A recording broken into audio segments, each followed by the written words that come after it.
Hi, Angela. Welcome to Actors Making It. Thank you, Danny, for having me. Oh, it's a pleasure. I mean, you are such a multi-hyphenate as far as a person is concerned. I'm really excited to, as a person, as a creative is concerned, and as a person, I'm sure as well. I'm really excited to talk about your kind of path and your journey and where you are at the moment, and what that has kind of manifested in. But you're a writer, a director, an actress, a film festival director and entrepreneur. Have I missed anything out? Are you a dancer or a model or any of these things as well? Well, I actually started my career as a professional dancer and singer. So that was, and an acrobat. I was a Oh, circus wow. performer. I was in the circus for 2 years as well. So I've done a few things Okay. throughout my life. Yeah, wow. Very, very good. Very good. I was just gleaming through your IMDb profile before joining the chat, and I got very excited by the fact that you're in Bootmen because Adam Garcia was like my gay, not my gay awakening. I definitely knew I was gay before Bootmen came out, but Adam Garcia is was someone that I was very into when I was younger. Well, do you know, Did you get to work with Adam? I did get to work with him, and I actually, when we shot that, I was at Brent Street, doing performing arts school in 1999, and they actually chose us from the Brent Street class to go and be in the movie. And but Adam Garcia was dating one of our teachers, and so he used to come into class and pick her up nearly every day. And it's funny because we were all really like had huge crushes on him too, because who wouldn't? And so I get that. We used to all be like, "Oh, Adam's here," and we'd like hang our head out the studio door and just look at him like silly teenagers do, you know. But Yeah, I I was think actually every very now and then excited to I'll work with. rewatch Coyote Ugly and have. Oh, I love it. I love it. I love Sam Worthington because he was in Bootman too. So he was in our scenes, and I was really excited to work with him, you know. Okay. Yeah, amazing. Cool. Well, let's start at the beginning then. Obviously, you just said you kind of started out as a dancer and a circus performer. What attracted you to the arts and to acting in the first place? Is Yeah. it something that's been a Yeah. lifelong desire? It has. It has. I mean, I have home movies from forever. I was obsessed with putting on shows for my family, and I would always put on. I used to make my mum put on Olivia Newton-John records. I loved, like, I'm talking when I was 2 and 3. I was obsessed with Olivia Newton-John music, and I would put it on, and I have videos of me dancing around, you know, like heart attack, and I would like make my mum put on my leotard, and I was always really, really. It's all I wanted to do, and I remember. Oh, I don't remember. My mum told me she got me there was a show in the 80s, something about bees, and it's like a kid show, and kids used to go on and sit around and listen to a story, and you know, just little kid stuff. And my mum got me on that TV show, and she thought I'd be really excited, and I refused to go on the TV show because I wanted her to get me onto Young Talent Time, and I didn't go on Romper Room, that's what it was called, and I didn't go on Romper Room because my sights were set on Young Talent Time, and Young Talent Time unfortunately ended by the time I grew up. But I spent my life watching Young Talent Time, and it's all I ever wanted to do was perform. I never actually had any other career. I used to think maybe I'd want to be an archaeologist. I love history. I'm quite obsessed with history. And I'm very patient. So it's a very different career choice, but I haven't even ever pursued anything apart from the arts in my life. So when it comes when it comes to education, did you take a traditional route of study? Yeah, I kind of did and kind of didn't. So I got a full academic scholarship to go to a private girls' school in Sydney where I grew up, and I should have, in hindsight, I wish I had gone to a performing arts high school. I should have gone to Newtown Performing Arts, but you know, people try to steer you away from jobs in the arts, and especially if you are academic. And so I was very much kind of steered towards my family and all my teachers wanted me to be a doctor or a lawyer because that's the only two jobs you should ever do if you're smart, apparently. And so I really was kind of, I wasn't pursuing that, but I was definitely, ticking off the steps to get there, even though I knew that I wanted to only work in the arts. And I mean, this sounds something farcical, but this actually happened to me in year 10. My year supervisor sent me to a hypnotherapist because he thought that the school had agreed that I was too obsessed with the arts and it was unhealthy for me. And Wow. I needed to go to a hypnotherapist to rebalance and focus on school and academic life. And my mum and I agreed to go because we thought it sounded a bit, far out. So we gave it a go. And it was ridiculous, isn't it, to try to hypnotize you to not think about something you love. So we gave it a go, and needless to say, I wasn't hypnotized, and I didn't go back for a second session. And pretty soon after that, I actually left school. My parents wanted me to keep going to school, and I got into Brent Street, and I started working at 16 and getting dancing gigs and getting paid. And so I did that, and then I left school and I started doing, I got a ballet scholarship to go to London, and I did that for a couple of months. And then I came home and kind of then left school and started working, gigging in contemporary gigs and some commercial dance gigs. And my parents said if I just finished school that they would pay for me to go to performing arts school. And I said no, and I'd had enough money. I was earning money, and I left school and did school by correspondence, and I paid for my performing arts school myself because I am very stubborn, one might say. And how old were you at that point? I was 17 at that point. Okay. 17. And so I ended up actually not finishing high school. I dropped out. I think the pressure just got too much for me. You wanted to be in the arts, and I had a lot of people wanting me to do very well in school. And I think, there's too much pressure put on kids for their HSC. And I definitely buckled under that pressure and knew that I didn't want to use it. And I mean, you can go back to university at 21 anyway. And so I don't have my HSC, but I'm currently in my final semester of my master's at UTS. Okay. So, I mean, it goes to show what you can do. But anyway, then I went to Brent Street and I studied there. And after that, I came out and I started working professionally as a dancer and a singer.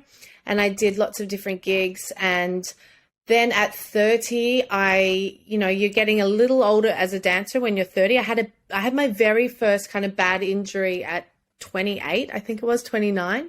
And that kind of got me to start thinking, about what I could do that wasn't dancing. And I ended up getting a scholarship to go to the New York Film Academy in LA.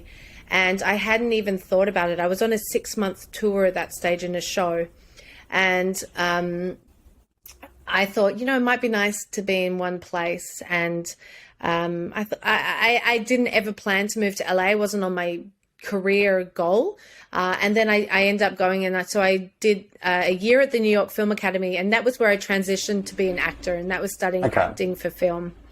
And also when I was touring as a dancer, I did my undergrad degree through Open University as well. Sometimes I'd be on tour and everyone's going out partying, what you do on tours, and I'd have a bloody essay due the next day. But I think it probably kept me a bit out of trouble on tour sometimes. And I got my undergrad degree, and now I'm doing my master's. So kind of, bits of work and bits of study along the way. Yeah, cool. So, I mean, just going back a little bit, I'm quite interested in what you were saying about what people were, I don't know, forcing is not the right word, but the direction that people were pointing you in as far as your education was concerned. And I kind of, I'm sure you felt it as well. The whole hypnotherapy thing I find really interesting. Did that affect, how did that kind of affect you and what you were thinking about your future in the arts? And how did you overcome that?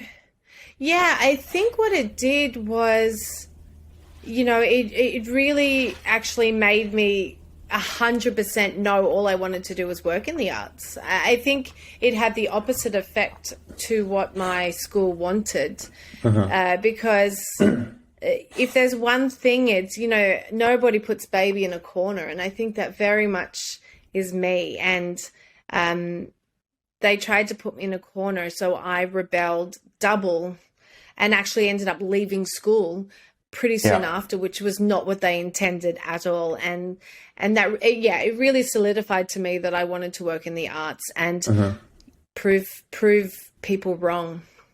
How did your parents feel about that? I mean, if they were pointing you in that direction, and I mean, there must have been, for your mum to agree to put you in kind of hypnotherapy, there must have been some kind of... Well, she didn't agree. She came along for the ride with me. So she thought it was ridiculous. So my family did think it's ridiculous. And but we were curious, one might say. My family are, you know, open and up for a laugh. And I think that's why we went, because we thought it was something that happened in like 1950, you know, not something that happened in 1996 or whenever it was. And I mean, my high school, we also had How to Be a Lady lesson. So it really kind of did feel like, I know, but I learned some very valuable things that I'm so grateful that I learned how to behave in social situations. You know, it has served me well in life. But when I tell people, they're like, what? You had How to Be a Lady lessons? And so my school, I'm sure there's a short film there somewhere. I'm sure there is, let me tell you. And many features on, you know, the hell of high school as well. So. Yeah, wow. Okay. So when you... Obviously, you know, fast forward to being 30 and going to LA and just kind of pivoting into acting. And that, what's my question here? When you made that choice, was that the direction of, okay, well, this is what my career is going to be now? And what was your idea of making it when you decided acting was your career choice? Great question. I had done acting throughout my career here and there. My passion my whole life had been dancing and the stage, but I had done little bits, I'll say, of acting work along the way. So when I went to LA, was really deciding to pivot into only being an actor, rather than, you know, a triple threat, I guess. And even for I was in LA for 2 years, and even for the first year, I was still, you know, working dance gigs while I was studying. I was still getting jobs as a dancer and auditioning for lots of dance gigs. And then it did I gradually stopped, and I gradually stopped wanting to. You know, being a dancer is wonderful, but it's a hard life. It's a physically hard life, and it's a hard life. I have a very, you know, northern British body where my body likes to hold anything that's put in my mouth gets held onto my body. And, you know, so I spent my whole life dieting like a crazy woman. And, you know, I'd be in shows where we used to get weighed in front of each other. And as a dancer, you have to sign weight contracts. And that's is a whole world of mental health issues around with being a dancer. And so I was ready to leave some of that behind. And I know that sounds weird that I moved to LA to leave my body issues behind, but I kind of did. I found quite a liberation in LA. And probably it was because I was stepping out of the dancer world into an acting world where I found that you were kind of just a bit more accepted for who you were as a person. Whereas in the dance world, you're definitely so, compared to dancing, nothing can judge a body. Not even Hollywood can judge a body like the dance industry, you know. So I found LA quite liberating in that world. And I definitely decided that I wanted to pursue acting. And it was also when I was in LA, I found some brilliant teachers, and two in particular were Ros Gentle, who's an Australian, and Anthony Montez, an American teacher, who are both now judges for my film festival. But I really was mentored by these two teachers, and Anthony in particular really took me under his wing and encouraged me to direct and to write. And he was the one that really put me on that path and saw that I had, I had the beginnings of what could work as a director and a writer. So I really thank him for that. And that was really, that all happened in LA as well. Okay, cool. So, there's so much to kind of delve into there. I'll re-ask the question now that we've kind of got to that part about acting. Once you decided that was your full-time decision, what was your idea of making it as far as acting is concerned at that point in your life? Obviously, it may have changed now, but as you went into it, what was your idea of, if I achieve this, I'll have made it as an actor? It's a really good question. So this was, 12 years ago for me. And I guess, I'd probably be lying if I didn't say, winning an Oscar, because doesn't everyone think I'm going to be an actor, I'm going to win an Oscar? And I have to say, living in Los Angeles and studying acting there, it's no word of a lie to say that most people have written their Oscar speech. And I think very quickly I kind of started to see that was ridiculous for me, because it was just, I think I went into it thinking I want to win an Oscar. I'm in LA, I want to work in Hollywood. I want to pursue that. But it's funny because I actually ended up doing a lot of theater in LA, and it has an amazing theater scene, which, yes, of course it does, because you have a city full of actors and writers and directors and producers. So of course it's going to have this amazing theater scene, but you don't think of that when you think of LA. And I ended up doing just heaps of independent theater in LA.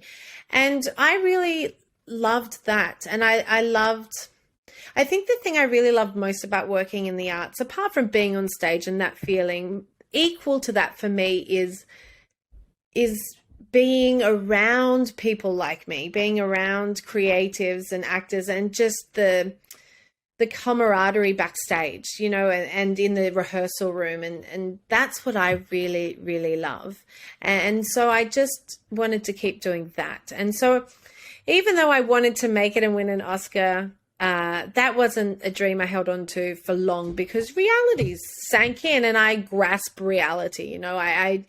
I saw a lot of people in LA, and I saw friends of mine who, were living in cupboards. Like in LA, the rent, people was quite expensive, and people rent a room, and there might be 3 people living in one room. And they also, they have really big walk-in closets in America. And so people would actually rent the walk-in closets as a bedroom as well. And so in my acting school, there was lots of people living in closets and stuff. And that's not for me, Danny. That is not for me. It's Whoa. Totally not I came out for of the me. closet a long time ago, and I am not going back into one. Don't. Nobody puts baby in a closet or Danny in a closet, let me tell you. Absolutely not. No. So I think I saw that a lot, and each to their own, and I don't judge, but that's not for me. And I also know that I want to be a human being as well. And so, people in America are very focused on the one thing. And I had been like that for my dance career. And you do need to be like that to be a dancer. And possibly you need to be a bit like that to achieve great success.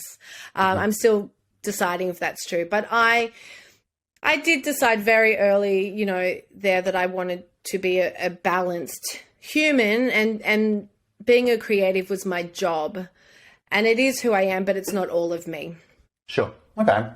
Did you, you kind of talked about at the beginning of the podcast that acting or a career in the arts was all you ever dreamed of.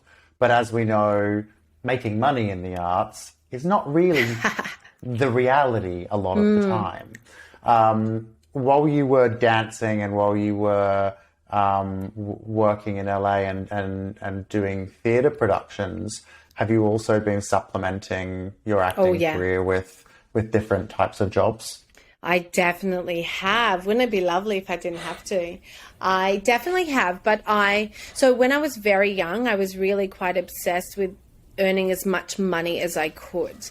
And I think it's because I was brought up, you know, like you need to save for a house. You need to save money. And I very much, you know, my parents just wanted us to make sure that we had financial freedom in our lives. And so I was a bit obsessed with working. Oh God, I worked awful jobs, you know, between gigs. I would be that person in the supermarket giving out orange juice samples. I did that, and promotions, which is awful. And I did another promotions job for 3 weeks or 4 weeks. It paid very well though, but I had to stand on the petrol station and try to get people to fill up with the expensive unleaded, you know, because it cleans your engine as you drive, blah, blah, blah.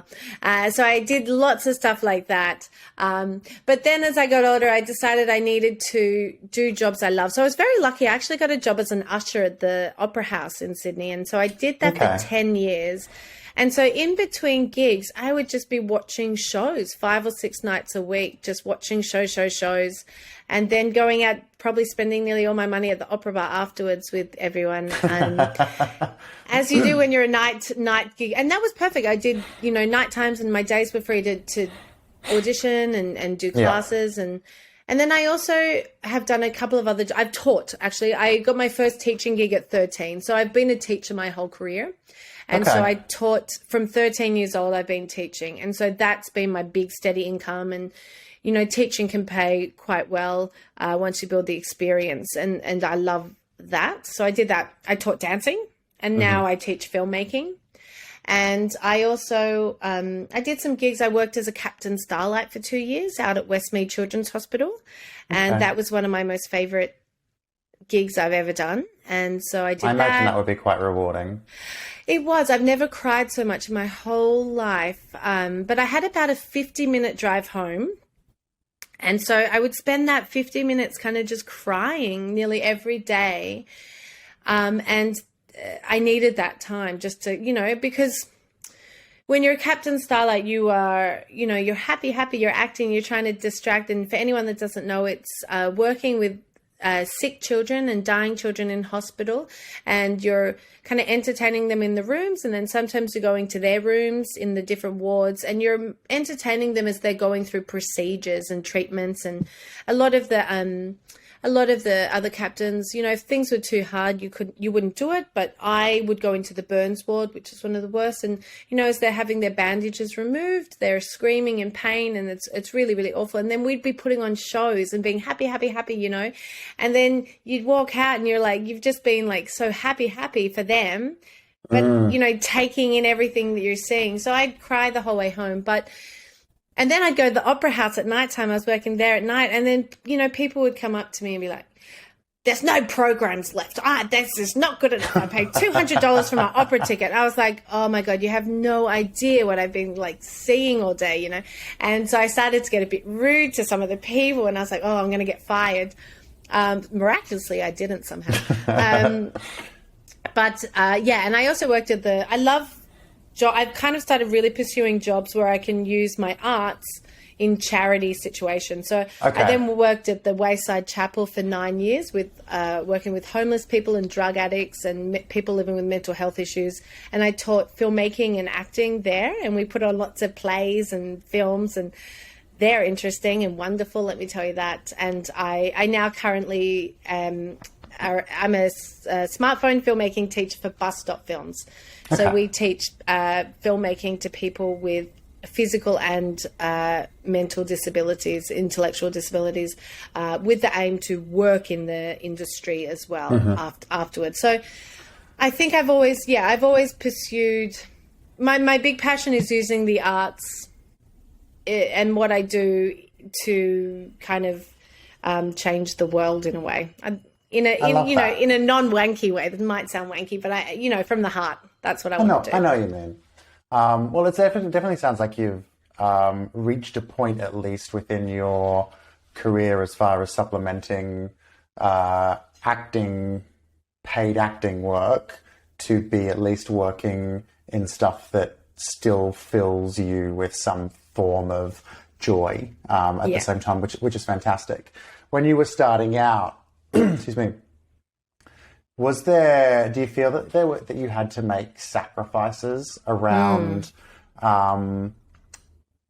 acting versus, I don't know, working in doing ushering versus, you've got a gig, or working in a bar versus doing an audition? What were the type of sacrifices that you had to make along the way to either feed yourself or pave your way as an actor? Yeah, that's a great question. I was very lucky that I lived at home. So I'm from Sydney. So I got to live with my parents actually until I moved to LA at 28 or 29.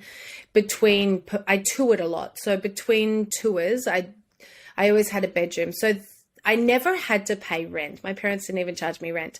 So without having to do that, I mean, what a relief. Right? Yeah. And I was a dancer, so I didn't spend very much money on food, let me tell you. So, I mean, my expenditures were pretty low, like, honestly. Just thinking back now, I'm like, wow. Without the having my parents in Sydney, I had a lot of friends who were pursuing with me from, regional New South Wales and Queensland, and so much different, in a much different position. And they had to work a lot of hospitality, and I didn't have to. And I was able to kind of, keep making sure my day job was arts related, which I always have tried to do. But I had that luxury, and I know that. Just thinking with that, because obviously it's interesting because you mentioned earlier, you started out with that thought process of, earning as much money as possible. Working in the arts is great, but it doesn't pay particularly well. No, it doesn't. I imagine working as an usher it's not like you're not saving money to buy a house on an usher's wage potentially. So do you feel that there's been financial sacrifices or life sacrifices to work in the arts versus, what you could have been doing with your life otherwise? Like whether that means travel or saving definitely for a house or whatever. I mean, definitely. There's if I had have pursued being a lawyer or a doctor, whichever I wanted me to do. I mean, how much money would I have made in my lifetime? And especially as a female, I would have been so financially secure if I had have pursued either of those. Because I think, I always think about that. And I think if you're a lawyer, right, or you're a doctor and you go to law school, medicine school, and you're the top of your class, you're in a career trajectory and you're going to get picked up at every law firm. You're going to earn so much money. You go to acting school and you're the best actor in your class, or you do the best audition. You're probably not even going to get the gig half the time. There's no guarantee that you're ever going to get work, no matter how good you are in the arts. And that's scary. And that's just how it is. And so you can't rely on anything, right? You just can't rely on it at all. So definitely, I didn't get to buy my own house, which, I always wanted to do. And, when I was younger, and you always have to, I think when you're starting out especially, you're just kind of always waiting around. Like my family would go on holidays and friends would go on holidays, but I had an audition I might have been waiting for if I got the gig, or there was an audition I had to wait around for. So you kind of, I find when you're pursuing it so deeply, especially at the beginning, you do put a lot of the rest of life on hold because you have to, and you have to be focused to try to get the gig.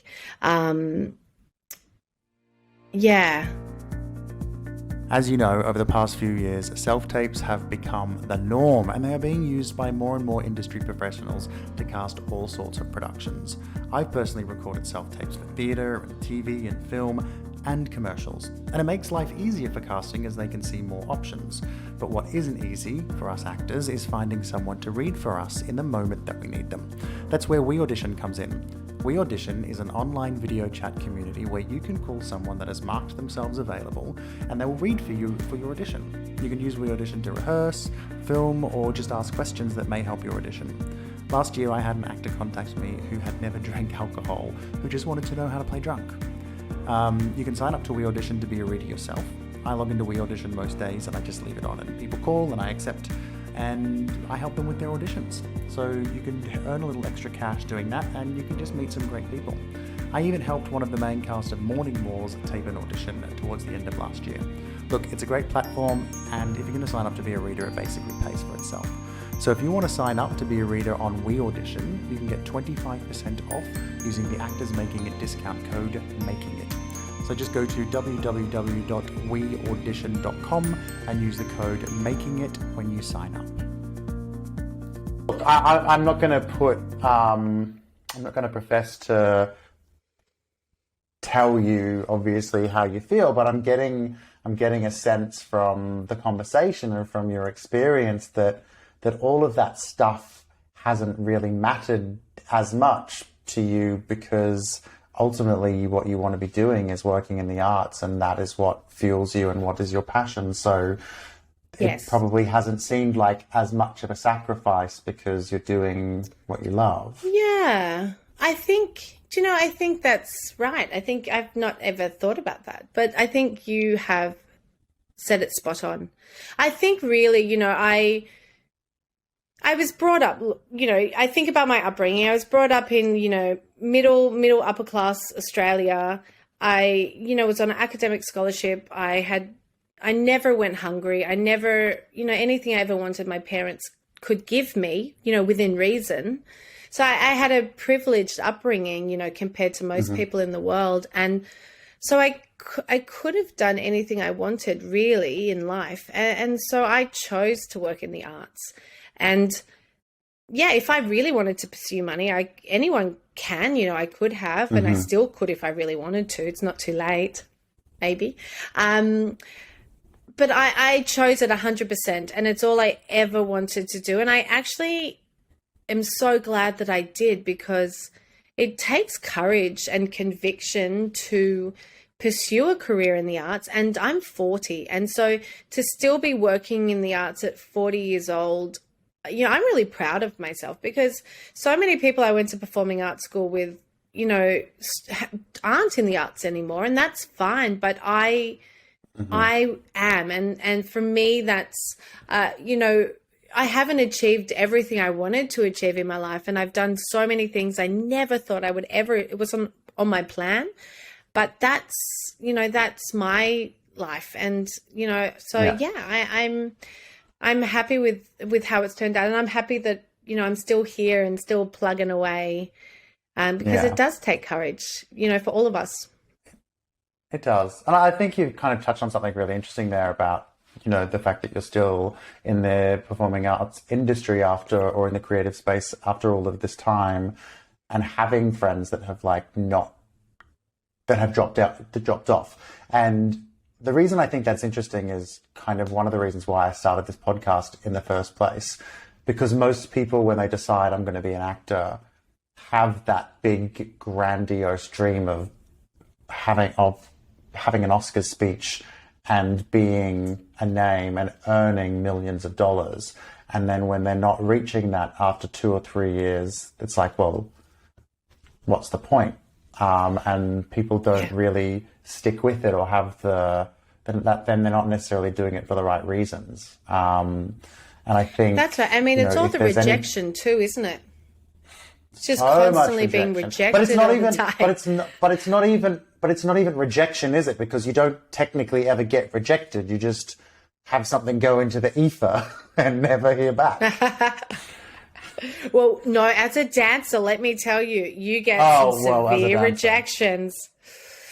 That's why I love acting so much more, because you're treated like a human. Maybe the dance industry's changed now, but when I was dancing, the things you were treated more like a product, definitely. And the things people would tell you were really awful. You'd get rejected and they tell you exactly why.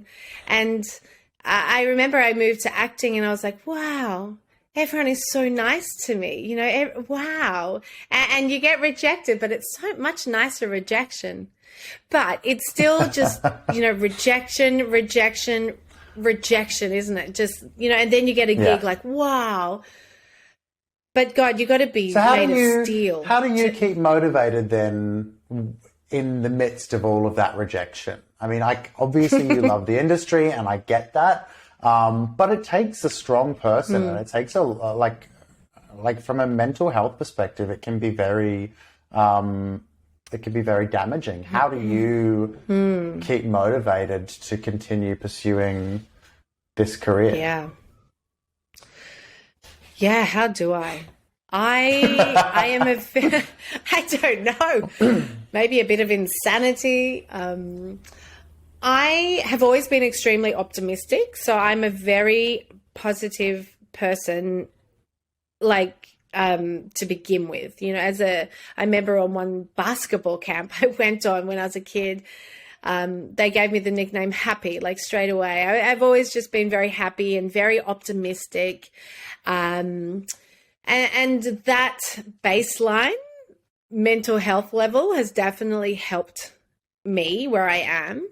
How do I? It's a great question. I guess it would be kind of branching out and being a hyphenate for me has definitely helped, because it's not, you know, if my acting career is not going so great, well, you know, I'm currently writing and even though I might not be working as an actor, I'm writing and I've been asked to direct something as well. And so I think definitely for me, I need to be creative.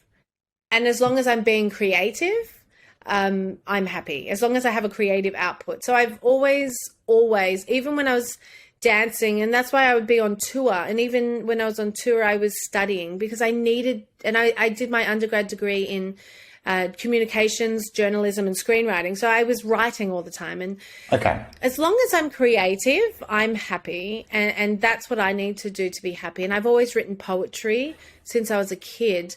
And I just need to be creative. And then as a second note to that, for me, definitely I knew that I wanted to give back to the world and I wanted to get into charity work. But I knew I needed to do that from an arts perspective. Yeah. And so very early on doing that kind of work, I've been lucky that that's been my day job, even though I'm working in the arts.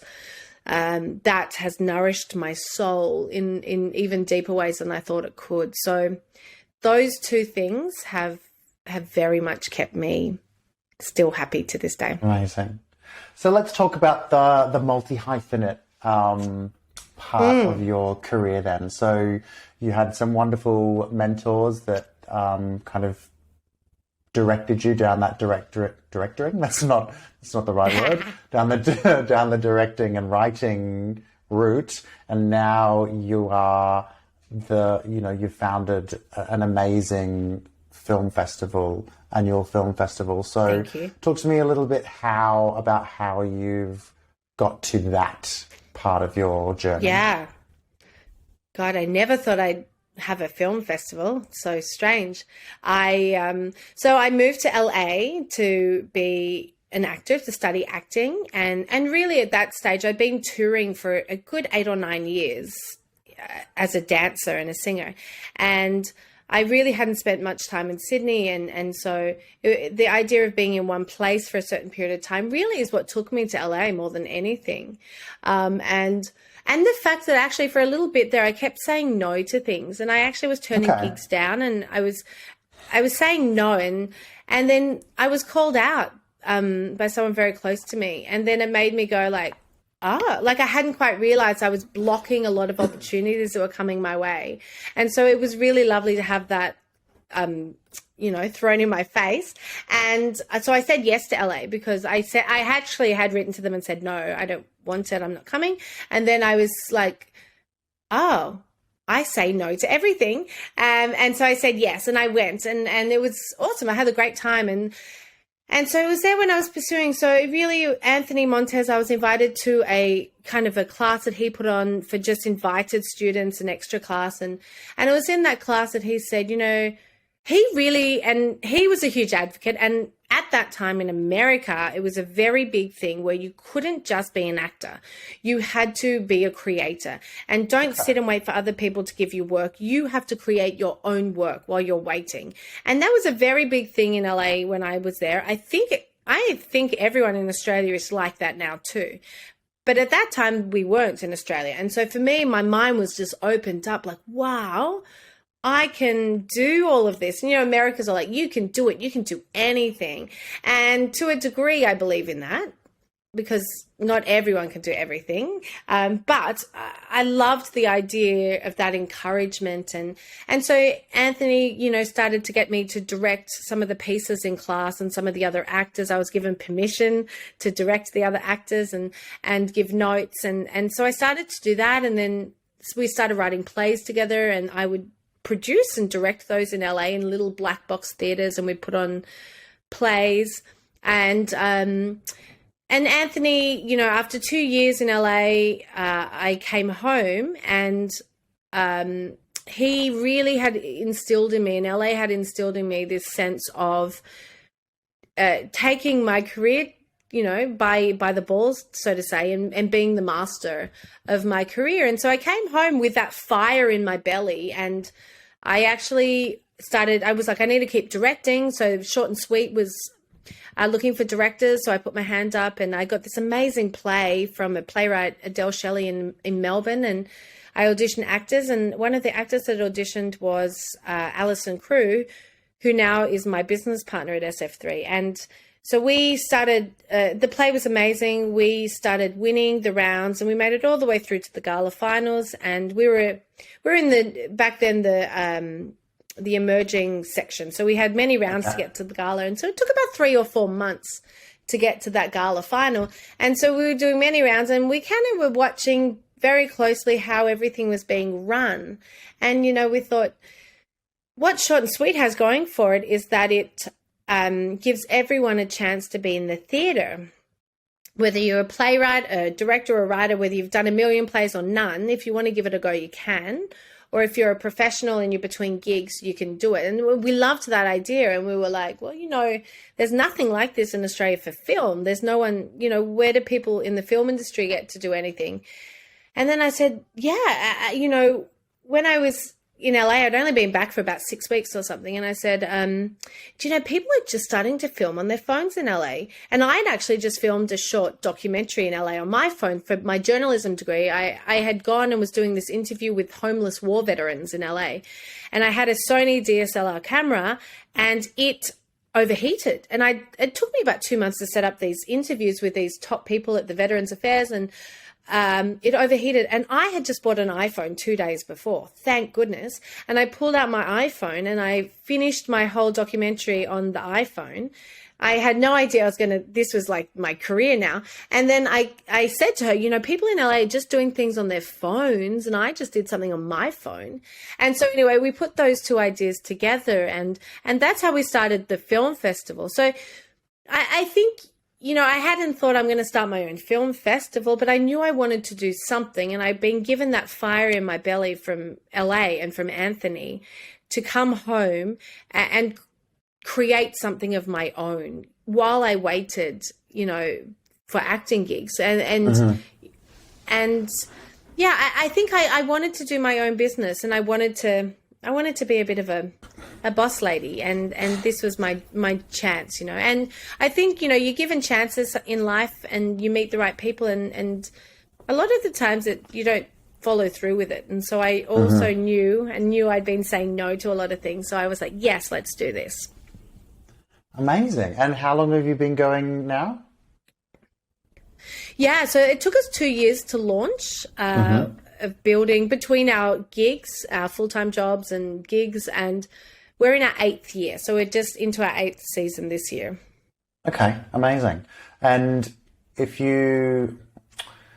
I'm trying to ask questions without leading, but because I have obviously heard some stuff already as a a consumer and as a fan of the festival. Do you have when it comes to SF3, do you have like a mission or a vision for the festival itself and for your filmmakers? We do, yeah. So we do have a mission and a vision. I should know them off by heart, but they are basically it is to make filmmaking affordable and accessible to all, and that's our mission. And we do that by, smartphone filmmaking is the democratization of filmmaking. So just by the sheer, device, it's completely open to everybody. And we also have a huge education program, which I lead, and we teach a lot of smartphone filmmaking workshops to people all around the world of all ages and of all abilities throughout the year as well. Yeah. What has been your, what does it take if somebody wants to make a film for SF3, what would be the main bits of advice that you would give to be selected to make it through the festival?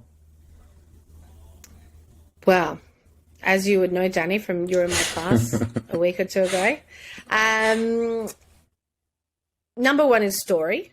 We are a story-driven society, and it's only getting more story-driven the more content that people are consuming. But number one is story, story, story. Make sure you have a great story. Make sure it has heart, whatever genre it is, have a bit of heart to it. Number two would be, like any film, just concentrate on your sound. Make sure you've captured your sound correctly, and there's no wind or there's no aeroplanes. Make sure the dialogue can be heard. And I'd say number three would be just do it, because so many people just talk about making a film or, working in the arts or writing that novel, just do it. And, I just finished my very first feature screenplay about 2 weeks ago, because I had a uni deadline that I had to hand it in. I started it. I didn't quite realize, but finally when I finished it, I went back to the title page. I started it 9 years and 1 month to the day that I finished it. And so if I can finish a feature screenplay, and 9 years it took me, but I finished it and I did it. And so that's what I tried to say. Just do it. No matter, you do it in your own time. Everyone lives life and life happens and life gets in the way.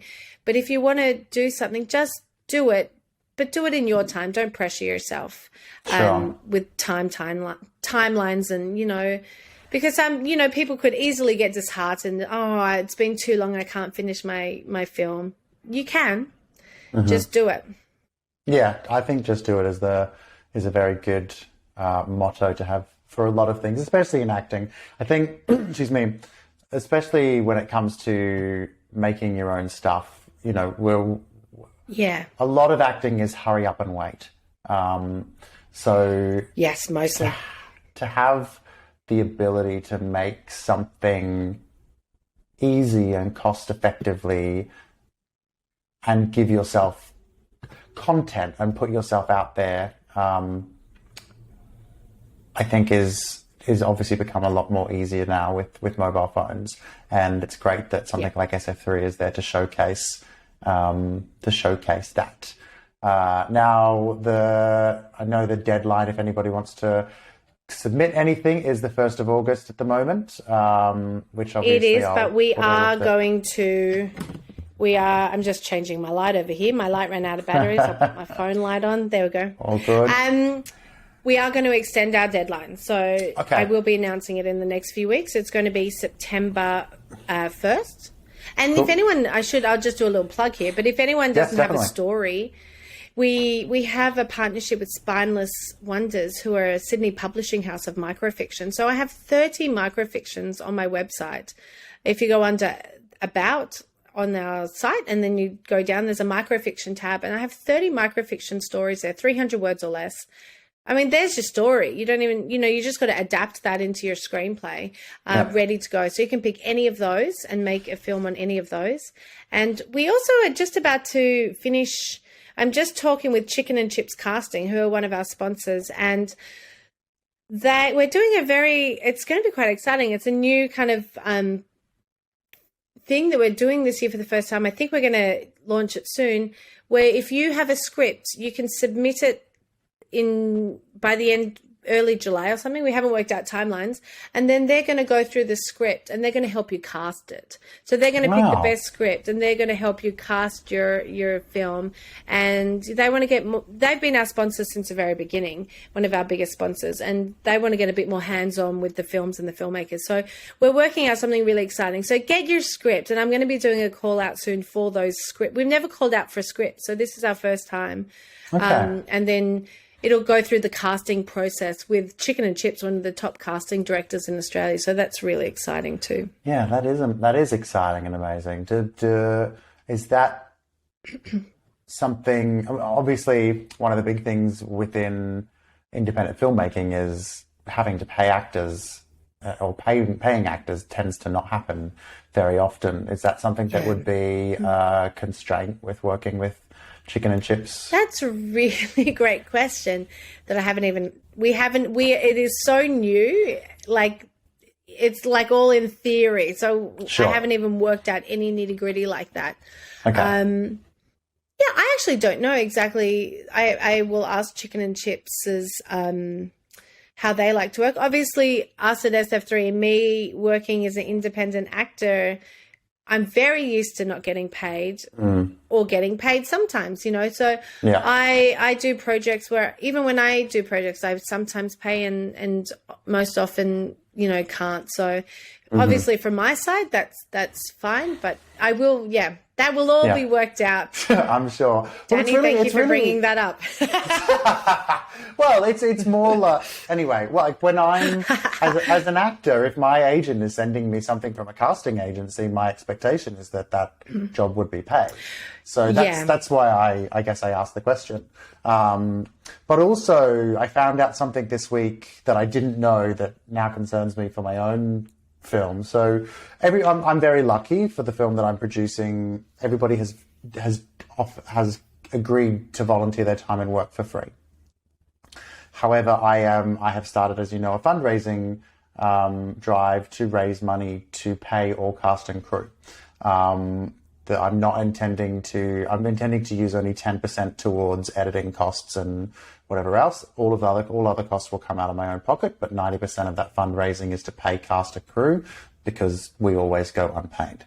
I want to be the change that I want to see in the industry. But anyway, I was on a set on Saturday and there were some fresh afters graduates who pretty much explained that technically, according to union, if you do pay actors, you have to pay them a minimum of the MEAA rate or nothing at all. Otherwise, you are technically underpaying actors. Do you have to? Well, this is what they. Is it like have to? It's not legally. It's like you should. Yeah, I'm not sure. I need to investigate because I've started to freak out. Because I may not earn enough, I may not raise enough to pay the minimum MEAA rate. But anyway, it was just an interesting conversation that came up. That's when it comes to paying actors. Do you know, even, I mean, just as a devil's advocate, even like an underpaid actor is still a paid actor. It's still, you're still paying. I always find, so just, at SF3, we have to pay mates rates for some things still, or get volunteers to work for us because we are still self-funded, and very small. We have small sponsorship funding and small government funding sometimes, that comes and goes. What's my whole point here? Oh yeah, as long as you're, we're always very honest with, I'm always very honest with people if I'm hiring them to work for no money or very little money. And I always tell them how much I'm getting paid, which is $0, and I think as long as I always very much like to tell people straight up, and very honestly will tell them how much I'm getting paid. And that tends to make things better for people too. Yeah, sure. Because, they can think that you're getting paid lots of money. People always say to me like, oh, you must earn so much money as a film festival director. You must earn heaps of money. I'm like, oh my God, what are these people thinking? I wish. From where? From where would you be making it? I mean, I think maybe they think ticket sales, but they don't know how expensive theaters are to hire, you know, like. Amazing. All right. Well, I'm very conscious that we've probably been chatting for a good about an hour or so now. I can't tell because it's over 3 different recordings due to technical issues. But I'll ask one final question. What would be one piece of advice that you would give a fresh filmmaker? Yeah. Well, that advice would be just do it. That would be number 1. I have 2. I'll give you 2. So just do it. Just keep making films. And I wish, you know, I look back when I started and I was really good and I was damn good. And I thought I was terrible. And I would go to auditions and I would totally psych myself out. Or there was auditions I should have gone to and I didn't because I thought I wasn't good enough. And I was really wonderful. And I wish I had have believed in myself. And even on gigs, you know, I definitely suffered a lack of confidence. And yeah, I just wish, you know, trust in yourself, I think. And that's hard. I think that's something you learn with age. So that's a hard thing to tell someone, you know, but maybe try to believe you are good. And even if, you know, you're having a bad day, that just try to see the good in your talents because you're doing it for a reason and you get jobs for a reason. You're making films for a reason. So just, you know, try to see the good instead of always picking apart your work and yourself. Which is very easy to do in this industry when we don't get any feedback when we've done an audition and we don't get gigs. So it's very easy to self-criticize that we're not good because we're not getting somewhere. That's right. And mostly feedback that you get is criticism. You know, people, especially in Australia, very rarely tell you all the good stuff, but you will hear the bad stuff. So then if you're just hearing a lot of bad stuff all the time, you know, who tells you the good? And it has to be up to you. And that's where you've got to find your inner strength to keep believing in yourself. And not to say, you know, big-headed or anything, but it's that inner light inside you and just try to see, you know, you got to see the bad stuff. You got to see what you do wrong because that's how you're going to improve, but make sure you also give yourself the credit for the good stuff. Yeah, for sure. Amazing. Angela, thank you so much for joining me this evening. Thank you, Danny. I really appreciate having the chat with you.